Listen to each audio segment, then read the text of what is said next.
Hey, what's up? Hello, everyone. Welcome into Fantasy Filmball, the show where we turn movies into sports and sports into something we don't talk about here. My name's Matt. My name is Dylan. We're back here with an updated Best Picture predictions before all the fall film festivals kick off because New York, TIFF, Venice have started their rollouts of their schedules. Telluride is soon here to come. And with all this new information, at least my Best Picture rankings have all fluctuated from top to bottom. Oh, everything has changed. This is going to be, I think, maybe the most we've differentiated since the beginning of the year because there's so much up in the air right now. So many films we're now hearing things about, so many films that we still haven't heard anything about. And that's going to impact all of our predictions across the board. Now, before we get too deep into everything, I just want to say my long shot has failed. My long shot has failed. Oh, preparation for the next life gets a September 5th release date. It's not doing TIFF, which is what I was hoping it would do Telluride TIFF. It could do Telluride, but it's coming out in theaters a week later. I think it's pretty safe to say, unless Amazon has no clue what they have, this is dead. I'm gonna keep it hovering near the bottom of my predictions at the moment because, I want Amazon to be wrong. I want them to be wrong. I want this to be their real contender. But at the moment, I'm just instead going, no Amazon. Sorry, guys. And I'm right there with you. I don't have an Amazon movie in my top 10 either, but I think my biggest switch up here is while you may have lost preparation for the next life, I might be bowing out on Is This Thing On because recently a confirmed test screening just happened last week. And, a lot of people are supposed to say, hey, we signed an NDA we can't talk about, but some other people online don't really seem to follow that. And a lot of the people have been saying that this film is not close to being done. So to me, that says 2026. Maybe it's an awards season player then, or maybe it's just a summer or early spring type feel good comedy. But that movie is now out of all the categories I had it in for. Yeah, quick amendment here. It looks like Is This Thing On is actually coming out this year. It's going to the New York Film Festival, closing night film. Still doesn't bode very well for it. Well, not just that. It's not just that Is This Thing On's not ready. It's the amount of confidence Searchlight seems to be showing in Rental Family right now. It's got a big, glitzy TIFF world premiere, and it is like they're doing this blitz promotionally already. They already have signs up on bus stops for it. The amount that they're pushing into Rental Family through promos, through viral marketing is fascinating. I don't know exactly what this reminds me of, but we went from knowing nothing about that movie to seeing everything about that movie all of a sudden. It's not that there's even a trailer yet. They're just doing ads for the fake service that's in the movie, which is a really interesting marketing technique. But what this is saying to me is Searchlight knows that they've got something here. They know that this is their dog in the race this year. They're not looking to replace it with a Bradley Cooper movie. They are going all in on Rental Family. And with that being said, I feel like I have no reason to doubt a big Searchlight contender. I'm popping it up all the way to my number 2 slot. I think that this could be win competitive in Best Picture. I think that this could win the TIFF People's Choice Award. Now, granted, last year I felt pretty confident that Saturday Night was winning the TIFF People's Choice Award, and I was very wrong about that. That didn't happen. It went nowhere. But this year, I really have a good feeling that Searchlight knows what they're doing with this one, and that it's going to be the film that early on in the year we sort of flirted with the idea of, could this be a big thing for Searchlight? Or is it another The Supremes That Earl's All You Can Eat? Feel very confident in saying this is not The Supremes That Earl's All You Can Eat. Yeah, and I guess let's just go by film that has announced a festival premiere. So starting off with Rental Family, I do agree the signs are showing this is Searchlight's dog, and if it is its main contender, we know Searchlight to be a studio to overperform with nominations. So just looking at what Rental Family could really get, there's picture, there's the potential of director, screenplay, a lead actor for Brendan Fraser, as well as multiple supporting contenders in both the actor and actress category. And then you can kind of go down the line and pick and choose a little bit. Like if you think this movie is top 3, top 2 in the Best Picture race, and score, editing seem like they would come along as well. And at that point, you have a 6, 7, 8 nomination movie, which is really right up Searchlight's wheelhouse of what their number 1 contenders typically do have. So now let's move away from Toronto and dive into Venice because Venice has announced a lot of our major Best Picture contenders. And I guess the first one we should talk about is the double, or I guess the triple Netflix contenders of Frankenstein, Jay Kelly, and A House of Dynamite, some of which are going over to TIFF, some of which we are expecting to go to Telluride as well. And I guess one, I think, interesting thing to talk about with Netflix and Venice is they have three movies in competition. You could have made the case for a fourth one as well with the new Edward Berger movie. That one not going to Venice shows me that is clearly Netflix's fourth or fifth. So you should kind of move that one down your rankings if you have it up super high. But between those other three, I think that depending on their receptions at Venice could really set them apart, being like, hey, this is the top dog, and the other one's the one that's battling for like the 10th spot. And then the other one is kind of just their screenplay or just their acting contender that we see from Netflix more often than not, where they have one top three contender, one 5 through 10, and then one 11 through 13. Something I want to bring up with Venice is year after year. Sorry, I'm going to put my sunglasses on.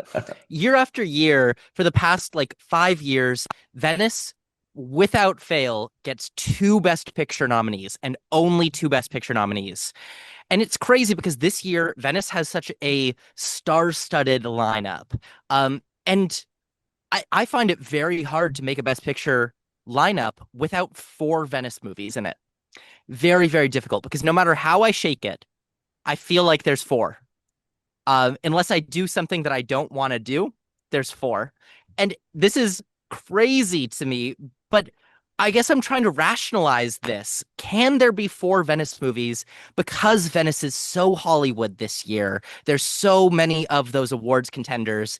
And last year was an anomaly that Cannes had such a star-studded lineup, and it felt much more Hollywood-leaning last year with Anora, The Substance, with Emilia Perez, all three of those being films that very much catered to the Academy. And this year, Cannes wasn't really like that. I only have one Cannes contender in my Best Picture lineup, while the past 3 years we've had three Cannes movies. I think that you can. I would lean more towards three. I know my lineup currently has four in there, but I would say the biggest comparison is exactly what you just said. Last year's Cannes jury had so many Hollywood-centric filmmakers and creatives in there. It wasn't just Greta Gerwig. You go up and down that lineup, and you had so many people who either are Academy voting members or are people who work inside the Hollywood sphere. And you throw that over to Venice this year. Alexander Payne is the head of the festival, but you also go down the jury, and so many people work inside the Hollywood sphere as well. So, like last year, we only had two Venice, but three Cannes. That was 5 of our 10 Best Picture lineup slots. This year, I mean, if you want to use the four example, for Venice, one Cannes is still just 5 slots. And I think that it's probably smarter to go with three, but I'm also in that same boat of which one do I kick out because I have a new movie that is premiering at the Venice Film Festival inside my Best Picture lineup, which we talked about in our last episode, The Smash Machine from one of the Safdie brothers starring The Rock. The package sounds so good. The premise sounds so baity. The biggest holdback with this is the rumors of the test screenings and the reports. But again, the way I go with test screens is you got to think about the market that you're screening it to. Are they screening it to the Rock fans? Or are they screening it to A24 art house fans? And I think that could be the real difference, which maybe that bodes well, or maybe that doesn't bode well for its populist appeal, but could still bode very well for its Venice skewing claim on premiere. The Smashing Machine, I also put in my Best Picture lineup because I'm thinking of this as The Whale, if The Whale would manage to get a screenplay and a picture nomination. Otherwise, at this point, I see an avenue for a supporting actress nomination for Emily Blunt, a la Hong Chow. I see an avenue for a makeup win. I see an avenue for The Rock winning Best Actor. And, if I see all of that, and The Whale was right beside Best Picture, it came so close to getting that nomination, then the Smashing Machine has to be in that similar range. So I'm wondering, can the Smashing Machine do it? Can it pull it off? And it's my weakest right now, but, I'm floating some other ones that I also don't think are very strong. And right now, if I have Smashing Machine winning Best Actor, winning Best Makeup, I should probably have it in Best Picture, right? Now, I want to just go back. You were talking about Netflix. I didn't really say anything about Netflix. I'd like to get a word on it. I'd like to get a word in on this because I have something very bold to say. Because I think the consensus so far this year has been, well, Netflix is just going to get two nominees. They're just going to get two nominees. I'm here to say I think Jay Kelly is going to be the flop of Venice. And I don't say that as I don't think it's going to be a bad movie. I just think people are expecting this to be so much more than Noah Baumbach has in mind for it. Like, what I'm wondering is what is giving people such confidence in Jay Kelly? We have one sentence synopsis, which gives nothing about the storyline. We have not seen any footage from this movie. It just sounds like two guys going on a road trip in Europe and learning things about themselves. What about that needs to be a Best Picture player? Why does this have to be Marriage Story level Noah Baumbach? Why can't this be the Meyerowitz stories? Why can't this be Greenberg? Why can't this be Mistress America? Why does this have to be something more? Right? We say this all the time. Just because someone's a Best Picture contender once doesn't mean they always are. And White Noise is a different case. That was a very strange film. I feel confident in saying Jay Kelly's not going to be White Noise, but I think it's going to be small. I don't think this needs to be this massive across the board player. Like, why are people predicting Sandler? Is it just because people want Sandler to win? We haven't heard anything about this. So I'm just going to go out on a limb here and say I want to go with the film from Netflix that I've seen stuff from that I think looks phenomenal. That the more I see, the more confident I am that this can be a massive design winner, a massive tech winner. Frankenstein just keeps looking better and better and better. And the fact that it's in competition and not out of competition, like so many people were saying, gives me a lot of faith in this. But I'd love to hear your thoughts. You have Jay Kelly very high up. Why should we be confident in Jay Kelly? Why should we not doubt it? Yeah, I currently have Jay Kelly at my number 8 slot in the Best Picture race, but I've always been someone a little bit more reserved on the film. I've never had Baumbach in my top 5. I think the highest I've had him is near the 10 range in Best Director, just because, like you said, that's not really the type of filmmaker he is. And with Marriage Story being his massive breakout film, yes, that was an overtly competitive season, but he still missed out on the Best Director nomination. And I think that I do agree with you on so many of those points about people are overestimating Jay Kelly because I think a lot of people, especially in our like little sphere here, really adore Noah Baumbach for both his writing and his directing, but we haven't seen the Academy adore him in that way. And they're thinking maybe this could be his time. And also, I think there's a lot of goodwill out there for not just Adam Sandler, not just Laura Dern, but with George Clooney as well, where there could be an avenue for these actors to get acclaim. But again, I've never had them winning outside of Sandler for like 1 week. So like for me, when I was talking before about Netflix having that 5 range movie, that lower tier Best Picture nomination, that first movie out, I think Jay Kelly kind of works for that lower tier where it can snag that screenplay, can get an actor or two, but maybe that's about it for its nomination haul. But also, Mm-hmm. that sounds very similar to a nomination haul of what Netflix's typically first movie out has, where they get Yeah. their actors and they get their screenplay in, but they fail for the Best Picture nomination. And that's what kind of turns me to a film I've been boosting all season. It's in competition at the Venice Film Festival, and it has a lot of stuff going for it, even though we have yet to see real footage from the movie, and that is Catherine Bigelow's A House of Dynamite, where this could be the big surprise of the Venice Film Festival, where it can submit itself inside the top 10. But I also think this is a movie that could just be the typical Netflix, hey, screenplay, nothing really else. The release date's the biggest thing that scares me. You did a whole deep dive on that a few, I guess, months ago at this point, or I guess it was the last time we talked about Best Picture, about how that date never really works out for Netflix. But it is one of my first movies out on my Best Picture lineup because being in competition at Venice, and I'm assuming it will probably make the jump over the Telluride afterwards, is kind of a good combo for that film where I could see it go far. Picture, maybe director, screenplay, and then maybe some technical aspects as well because it's shot in real time. So the editing could be a big factor of that movie. Yeah, and granted, like I don't want to say Jay Kelly is super far out. I've got it at my number 13 now.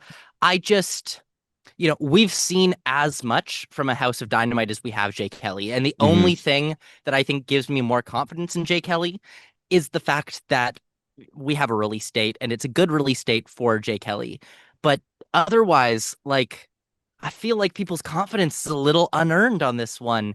It's just it could be huge, but it also could be nothing. And like I don't know, we've been given nothing on this one. House of Dynamite, we've also been given nothing, but at least that one has a premise that to me I'm like, oh yeah, I get what this is going for. That's really cool. That sounds cool. Jay Kelly, the one sentence is just like an aging actor goes on a tour of Europe with his manager. That's given me nothing. That's given me nothing. I don't know what this movie is. I don't know why people are so high on this, but I think it could be the big shocking miss of the season. Um, And who knows? And I guess the last thing to talk about with the Venice Film Festival, there's two movies here that have so much going for it, but also have massive red flags with them. One being I'm super confident of Begonia, and another one I know that you're super confident in No Other Choice. Yeah, I want to see both of these happen. Again, I've got four Venice movies in my top 10. It's mostly because I'm hoping, I think at the end of the day, two or three of them end up happening. But how can I not hope Dict? How can I not hope that No Other Choice happens? We've seen Park Chan-wook with his past few films get incredible reviews, and he always misses. And I want to see this happen. I believe in it. And I believe that Neon has the money this year. They have an ungodly amount of money. Obviously, they're spending so much on everything. Like, I want to see it happen. I'm going to will it into existence. The trailer looked fantastic. The premise is great. It's very timely. I think that this could hit big. And because we've had a pattern of multiple non-English language films each year for the past few years, I want to see this happen. I'm going to will it into existence. Begonia, I'll let you talk a little bit more about, but why doubt Yorgos? Why doubt Yorgos? There's no reason to doubt Yorgos. Now, the trailer didn't catch me as much as I expected it to, as much as I wanted it to, but it's possible that they're just saving the really good stuff for later. So I want to see the reviews of this one. I have no reason to doubt Emma Stone. I have no reason to doubt Jesse Plemons. I have no reason to doubt Yorgos Lanthimos. At least for me, Begonia is one of those movies that I think will either be a top three or it misses out on picture. It's either the film that comes out of Venice where it's like, hey, this guy's been good in the past. This one's good, but it's not great. And that leads to it never really getting started. Its momentum never really kicks off for award season. And that could be an avenue for Chloe Zhao's Hamnet to really rise up the ranks. But there's also been rumblings that Hamnet was declined from Venice, so that doesn't really bode Hmm. well for that movie as well. So I want to have something from Focus in here. Focus is a studio just like Searchlight that when they have something, they make it happen. They over nominate it. They make it a top five contender year in and year out. On the flip side, for No Other Choice, I also want to see this happen. I am a big fan of Park. My biggest thing is the Academy routinely shuts him out of international feature. So it would be cool to see him jump over just international feature and get into like director and screenplay and picture. But I Hmm. do agree that Neon has the money this year. The question really becomes is if Neon has the money, is No Other Choice their second option? Or is it their Palme d'Or winner, their second option? Or are they doing sentimental value for everything and then they're specifically going to specific categories, like something that we've seen A24 do in the past, where they have their big Hmm. dog like the brutalist in picture, but then they focus their other things like A Different Man and makeup, or they're trying to get Nicole Kidman in for lead actress or Sing Sing and for screenplay and acting. Could it kind of be like that for Neon this year, where sentimental value is their big dog and then No Other Choice is like here for a tech and international and a simple accident is for like screenplay and international. I guess that's what we'll have to see coming here forward. I want to see it win one of those top three prizes. That's it. Now, I'd love to talk about Marty Supreme just a little bit because I know we're saying we're going to talk about the festival premieres, but I think it's worth talking about something that doesn't have a festival premiere yet, that was not announced at Venice, that was not announced at TIFF, that so far has not been announced at New York. And do we want it to be announced at New York? I don't know. Do we want it to get that premiere? Maybe not when the only film to get a Best Picture nomination after a New York premiere in the last 5 or 6 years was The Irishman. So I'm going to say I'd rather not a New York Film Festival premiere. What do we think about the possibility of it doing Telluride? Or is it going to skip fests entirely? And if so, could it be this year's Babylon? What do you think? So, Marty Supreme is a film I've had a very interesting connection with all year long. Last year, obviously, I was a Timmy Rider. I wanted to see a complete unknown overperform. I wanted to see Timmy win the category. And then This year, it's like we have the massive Timmy movie everyone's projecting, and I had it out of my Best Picture lineup at the beginning of the year. I think I had it in for Timmy and Screenplay, and that was it in our January predictions. And then over the course of the season, as other movies have dropped out, I have found a room to bring it into my lineup. But it's always been like the bottom of these categories just because we haven't seen any official stills yet. We've seen paparazzi photos of the movie, we've heard people talk about the movie, but we haven't seen anything from A24 yet. However, I think that is both a positive and a negative. We've seen A24 showcase early on, hey, this is our movie. And then when we get to later in the season, like, actually, we're going with what's the most buzzy thing right now. And I think Marty Supreme is kind of setting itself up to be the buzzy thing at the end of the year. So personally, I would like to see it skip all fest, especially with the price tag A24 put on this. They want money, they want box office. Drop this in theaters, wide release weekend number one, and see how big is Timmy's star. And if it does well, if it's able to hang around in a very crowded December box office field, I think that will bode very well for this movie. Yes, you can kind of make the same argument for something like Nosferatu last year. The biggest difference between Nosferatu and Marty Supreme is Nosferatu is a horror movie and Marty Supreme is a comedic, dramatic, biopic type film, which I think is a Yeah. much more up the Adventure. Academy's alley. Yeah, so like I'm kind of on both sides of it. I would love to see for its prospects and to build up the word of mouth behind the film, it go to a festival. But also, I think that A24, at least from what we've seen them do with this movie so far, is they're very much setting it up for theatrical, and that will be our progress for. And we can look at our best picture lineups right now. We have stuff like Wicked, we have stuff like Avatar that are also skipping fest and just going straight to theaters. But those are obviously very established IP. Where yes, maybe Mario Supreme comes out and it does a blow up just like Babylon and just like a few other recent December near Christmas awardsy type films. I'm thinking about like Alexander Payne's Downsizing, which was very much hyped up all year long, came out and people really didn't like it.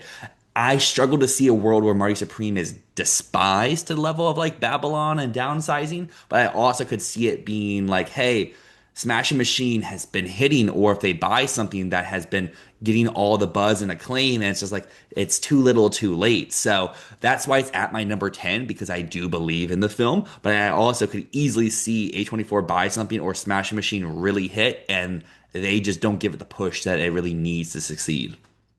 Right. Yeah, I can see that. I mean, I think my big concern about them not doing fests with it and just releasing it at the end of the year is they did the same thing with the Iron Claw. Now, the Iron Claw is a super depressing movie, and this is going to be very fun. So maybe that's the difference here. Maybe that's what could secure success for Marty Supreme. I'm just worried. I'm starting to get worried. I'm feeling worried because if this is a huge failure, huge flop financially, then goddamn, it could really, really tank.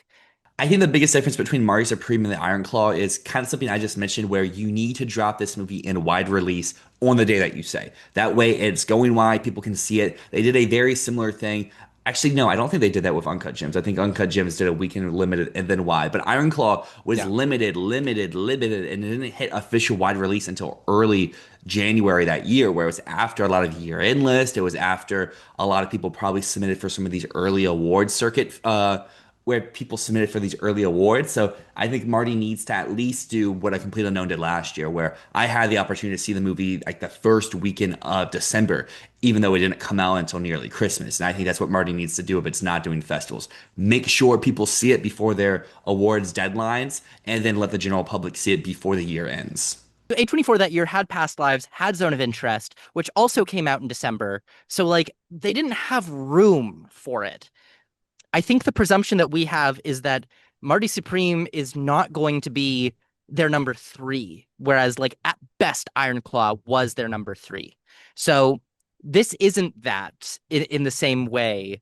I mean, if they were to buy something like Ann Lee, then maybe it is their number three.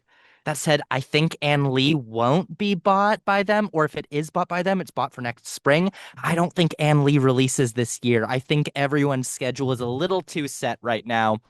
Also, because Brady Corbet and Mona Fastfold have a relationship with A24, I think that A24 has already had a chance to buy Ann Lee, and they probably said no. So, um, Just my 2 cents on that. I don't think Ann Lee is coming this year, and if it is, I don't think it's coming for May 24.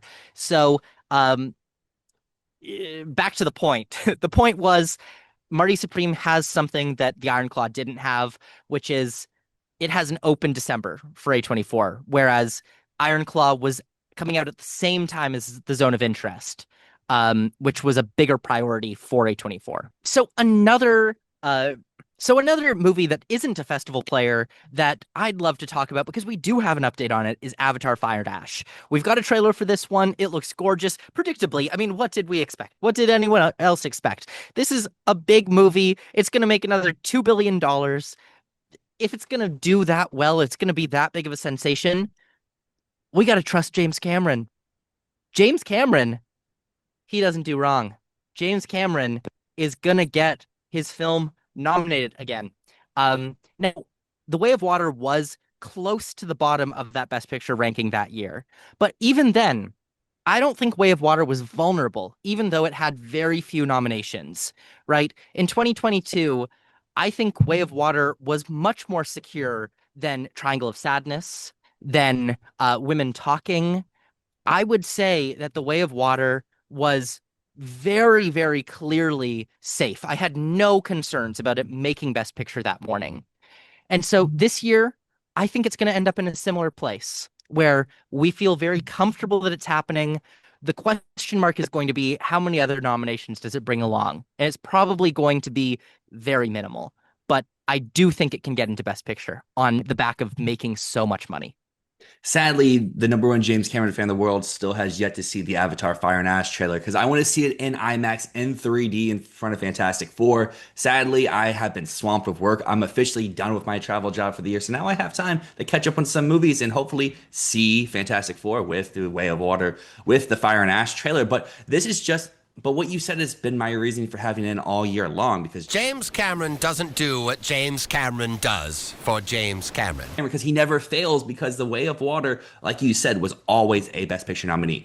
Who cares if it lost half its nominations? It was in safely all season long. In fact, it got multiple giant Golden Globe nominations. He got in for director at the Golden Globes that year. The BAFTA, sure, it maybe underperformed a little bit, but also Titanic is a movie that swept the Oscars, and the BAFTA said, nah, I don't care about it. The first Avatar missed specific categories at the BAFTA. So, like, clearly the BAFTAs aren't huge James Cameron believers. That same year, they also kind of screwed over the Fabelmans. So, clearly, BAFTA and Oscar had different mindsets, and that was still in a time of the jury. So, like, I get the reason why people are like, oh, it's the third in the series. They're going to back off it at this point. But also, we saw it get the bare minimum support last time and it was safe. Yes, you can say that year was a little weak, but also you can look at this year and be like, well, there's space for Avatar right now. We have uncertainty with some of these movies because we haven't seen them yet. Where Avatar, we know what we're going to get with this movie. We know it's going to make $2 billion. We know it's going to be the 20th century major push of the season. And we know that it's at least winning one Academy Award. And at this point, that's good enough to have it at least at your number 10 slot. However, there is another movie out there that is seemingly skipping all the festivals, and it is a pretty populist type movie, you can kind of say, and that is Paul Thomas Anderson's One Battle After Another. It's not going to Venice, it's not going to TIFF, and most likely is not going to Telluride. Very fun to hear that the reason that they're not doing festivals with it is that they're worried because of Joker Folie à Deux last year. At least that's the rumor, that they're like, we don't want the film to get killed again the way that Joker was, as if Joker would have been any better faring without Venice. I disagree. I think Joker still would have been mixed, but I don't think it would have been that mixed without Venice. No, because Venice didn't hate it. Venice didn't. The buzz from Venice, we kept it in the top 20 after Venice because the buzz was, oh, it's mixed. People don't like it, but like maybe that's a bit of an overreaction. And when it hit theaters, the buzz was all of a sudden from the fanboys. The fanboys killed Joker 2. That's what it was. The people that loved the first movie, the people that love superhero movies were like, what the fuck is this? This is nothing. This is nothing. So I would disagree.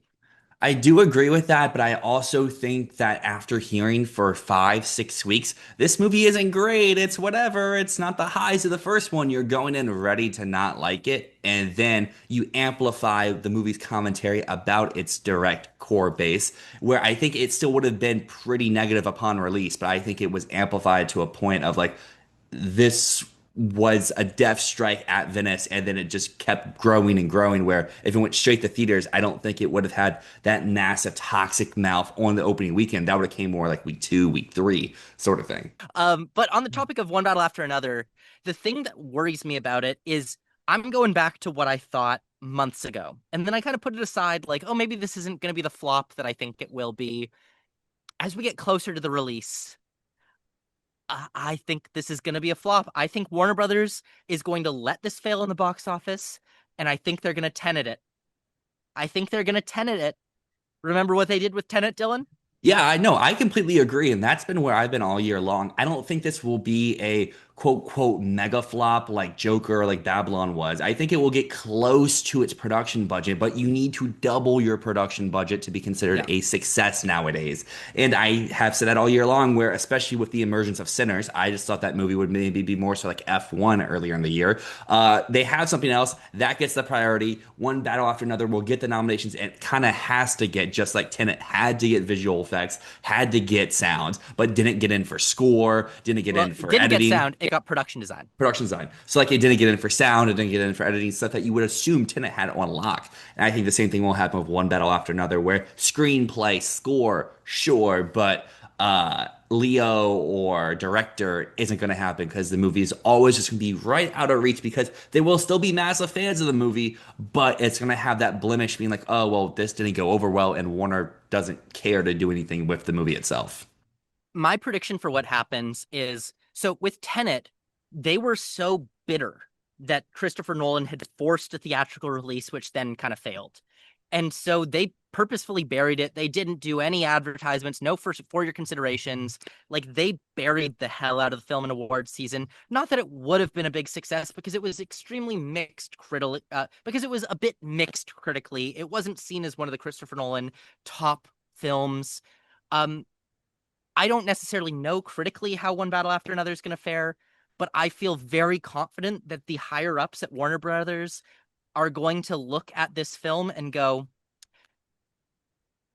we hate that we gave $150 million to Paul Thomas Anderson. We're going to bury it.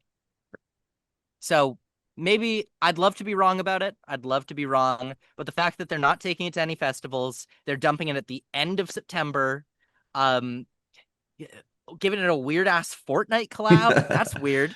That's really Yeah. weird. Is that a good thing or a bad thing? Is that who I mean, knows what that if we want to do a indicates? full 360 moment, one of the Tenet trailers did premiere in Fortnite in 2020. Exactly. So, That's another thing I was thinking there, right? But like One Battle After Another, I think no matter what, writers are going to love it.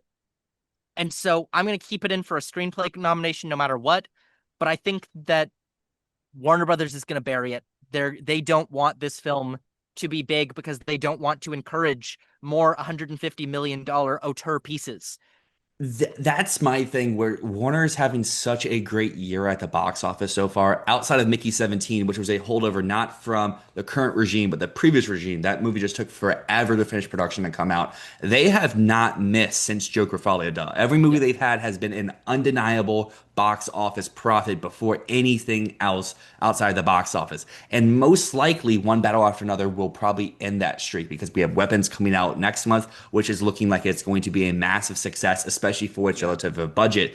And like my thing with One Battle After Another is I need to see it do more than Killers of the Flower Moon, a movie that did about $160 million worldwide, which had a budget of $200 million. Yes, that movie still got the Best Picture nomination, but that was also a streaming movie and also from Martin Scorsese, the true god of the Oscars. While Paul Thomas Anderson is cool, he's not Marty Scorsese. So like I need to see One Battle After Another do, if its budget is 150, I need to see get close to 300 for me to believe that Warner is going to go out of their way to make stuff happen because, especially, they have Sinners. They can just boatload all of their campaign into Sinners. Think about that year with Barbie and Color Purple. Yes, Color Purple wasn't built up to be this one battle after another success, but that movie failed at the box office, and then relatively so. Warner didn't really campaign that movie very hard while they went hard for Barbie because that movie made them money and people adored it. And I think we'll have a very similar situation this year where Sinners was adored. It has the box office success, even though it's more domestic than international. It has the backing. It can seek success in the same categories that one battle after another is really fighting for: screenplay, text, or I guess it's different screenplays, but text, score, acting, especially in lead actor. They have head-to-head competition in a lot of those same categories, and we've seen in the past studios tend to fare, hey, if we have two movies in the same category, unless they're number one and number two, we're going to funnel one way and leave the other one really out to dry. I think Mickey 17 is a fantastic comparison for One Battle After Another, because there you have an awards darling director, Bong Joon-ho, coming off of Parasite, and for some reason, Warner Brothers is like, yeah, let's give this guy $100 million. And he's never been the director to make that type of movie, but they gave him the money. And then they are angry that he makes a Bong Joon-ho movie and he's not playing by their rules. And then they bury the film. They make Mm-hmm. sure it doesn't do huge numbers. They make sure that people have Uh, forgotten about it. They push things on. I mean, to be fair, whether Warner Brothers was responsible for the failure of Mickey 17 or not, that is up for debate. That is completely up for debate. But the point here is that they sure as hell didn't funnel additional resources into that film because they were upset at the fact that they had made a big budget film that the director took full control of. And it didn't turn out the way that they hoped. And I I think the same is going to be said for One Battle After Another. I agree on the latter half. I don't think Warner's the reason for that movie failing. I think regardless, it was never going to be a success at the box office, but I do agree that Warner could have done a little bit more. I think part of it is out of both parties' control because Sinners wasn't done yet, so they had to Mm-hmm. rush Mickey 17 and it had to lose 2 extra months of promo because they made the call in like January saying like, hey, actually, Sinners isn't done yet, so you need to move your release 2 weeks in advance or 2 months in advance, and you're gonna lose 2 months of additional promo. Your promo starts now. Enjoy the next 5 weeks, and then Sinners got the extra month. But I do agree that more could have happened. I think the most telling signs at the end of the year, Mickey 17 isn't going to have any sort of FYCs, not even for like visual effects or anything like that. It's going to come, it's going to go, no mention whatsoever. And I do think one battle will get a little bit more than that, but I don't think they're going to funnel everything to one battle like what it needed to be at the beginning of the year when people are saying like, hey, this is a best picture winner type contender. But let's hop back to Venice. Let's hop back to TIFF. Let's talk about some of these movies that we don't have in our best picture lineup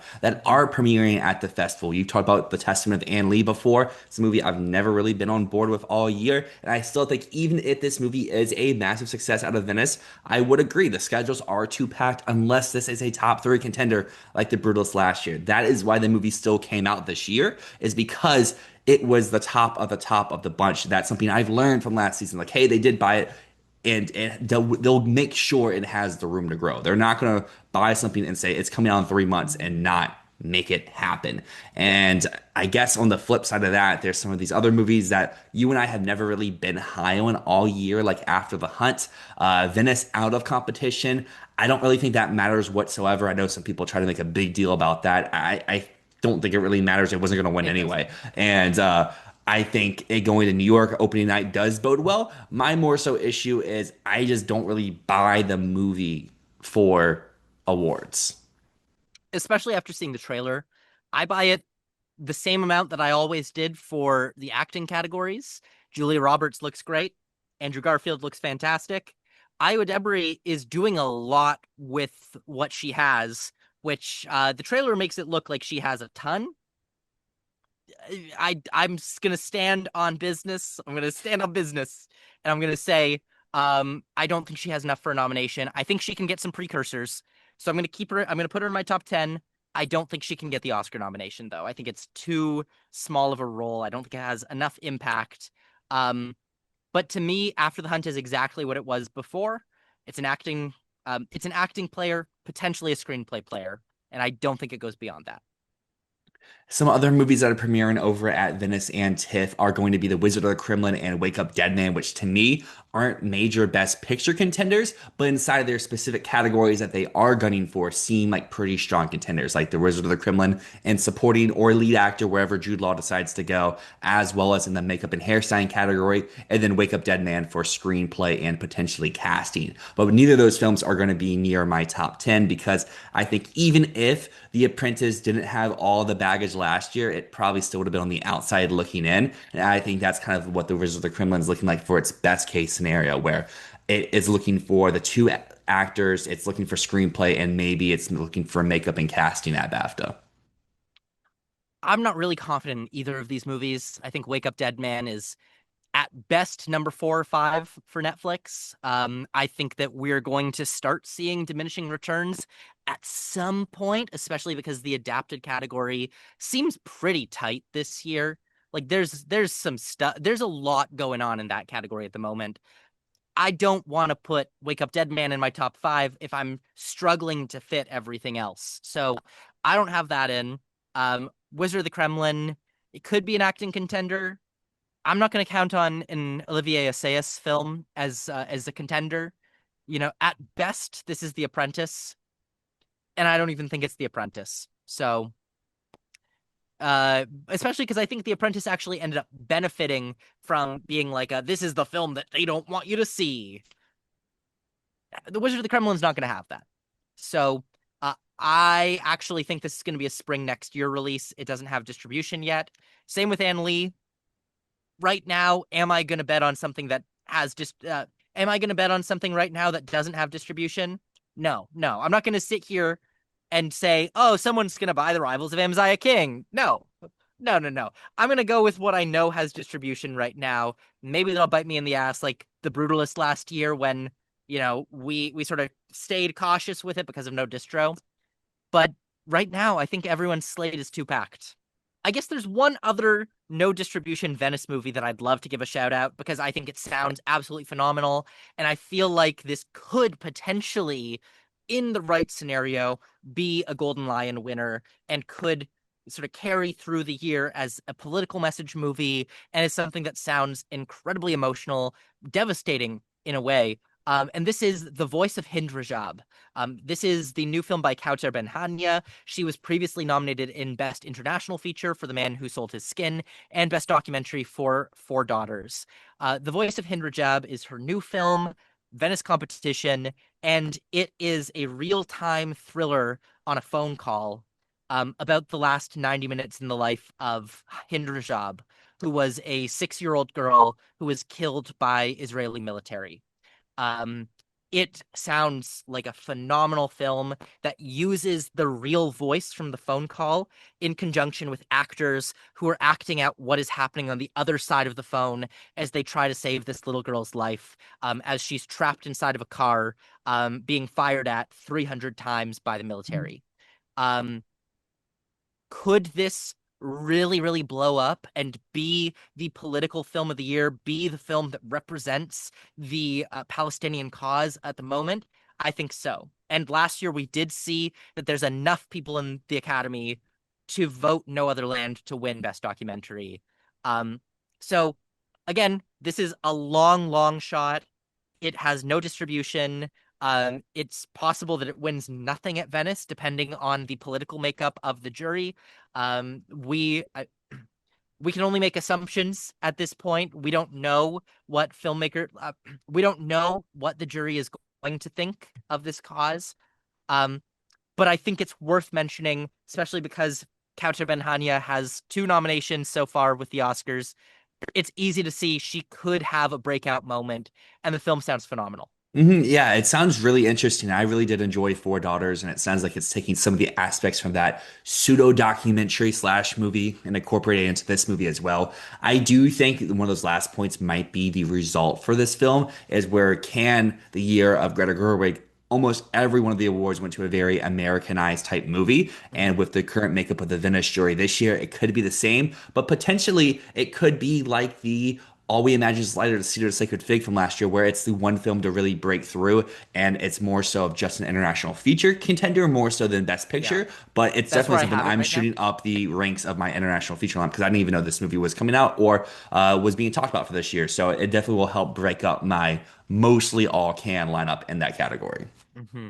Yeah, right now I've got it in an international feature. I'd love to see it break out beyond that, but it's hard to predict when it doesn't have distribution, and it could very easily just be buried if people are scared of the message, which we've seen in the past with multiple films. I mean, No Other Land didn't even have distribution last year when it won the Oscar. So I just think it's worth looking out for this one. It's definitely worth looking out for. Anyways, I think that's basically everything that's on the horizon for me in Best Picture at this point. What about you? Yeah, I'm pretty much in the same boat. I feel like we did a really good job today of talking about a lot of different contenders that are going to cement itself inside the race through these various upcoming film festivals. I guess I never really talked about Deliver Me from Nowhere. That's because I don't really have much new to say about it. If it does get confirmed for Telluride, then maybe it will rise my ranks up a little bit. But I'm in the Yeah. same boat as you right now. Jeremy Allen White is my fifth in the category. It's my fifth in sound, and it's on the outside looking in for like casting as well as costumes, but I'm not a huge believer in either just Scott Cooper or a back-to-back years of biopics overperforming. And my Yeah. whole point with 20th Century has Avatar Fire and Ash.